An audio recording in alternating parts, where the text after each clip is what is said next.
Bonjour à tous et bienvenue sur ma chaîne Pixel et Vector. Aujourd'hui on va parler d'Illustrator.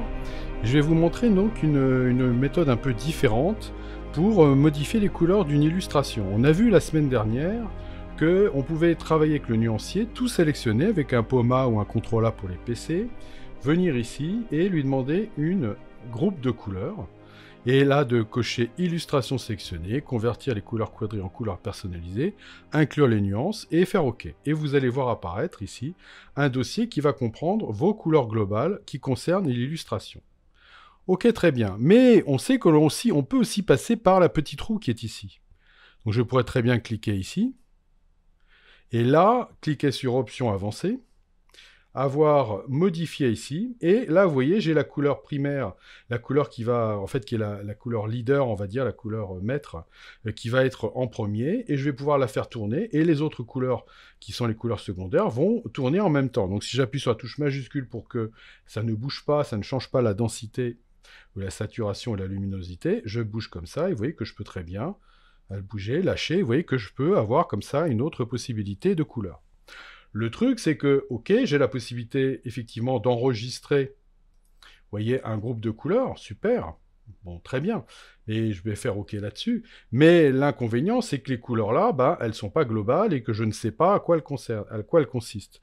Donc, ce que je pourrais faire pour, éventuellement, pouvoir me servir des deux illustrations, c'est que cette illustration-là, je vais l'enregistrer séparément, avec un enregistrer une copie, voilà. Ici, je vais la mettre aussi sur le bureau, je vais me la mettre sur le bureau, et je vais l'appeler, par exemple, 06. Alors, je l'ai appelé déjà bleu, mais je vais recommencer. Je vais faire un essai, bien évidemment. Voilà. Et je vais faire enregistrer ici. Voilà, elle existe déjà. Je la remplace. Et je fais OK. Ce qui fait que je me retrouve de nouveau avec ma 06 ici. Et je vais pouvoir faire un pomme Z pour revenir en arrière et récupérer mon illustration normale. Et aller chercher, ouvrir l'autre illustration qui est sur mon bureau et qui s'appelle bleu. Voilà, je double-clique dessus.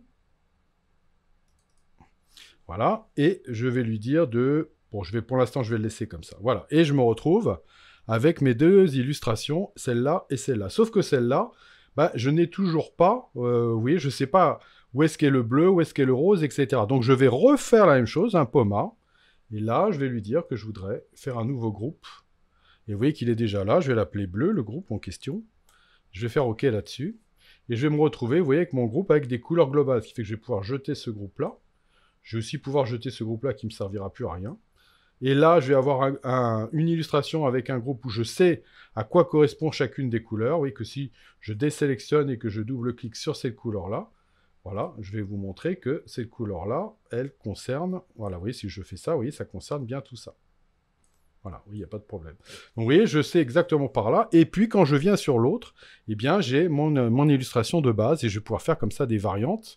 Et chaque variante aura un groupe de couleurs qui sera bien spécifique et que je pourrai encore modifier simplement en modifiant les couleurs globales. Donc là, vous voyez, j'allie deux méthodes et à mon avis, c'est comme ça qu'il vaut mieux travailler si vous voulez avoir tous les moyens de pouvoir modifier ponctuellement des illustrations. Voilà, et bien j'espère que ça va vous servir et je vous dis à bientôt pour de nouvelles aventures sur Pixel et Vector.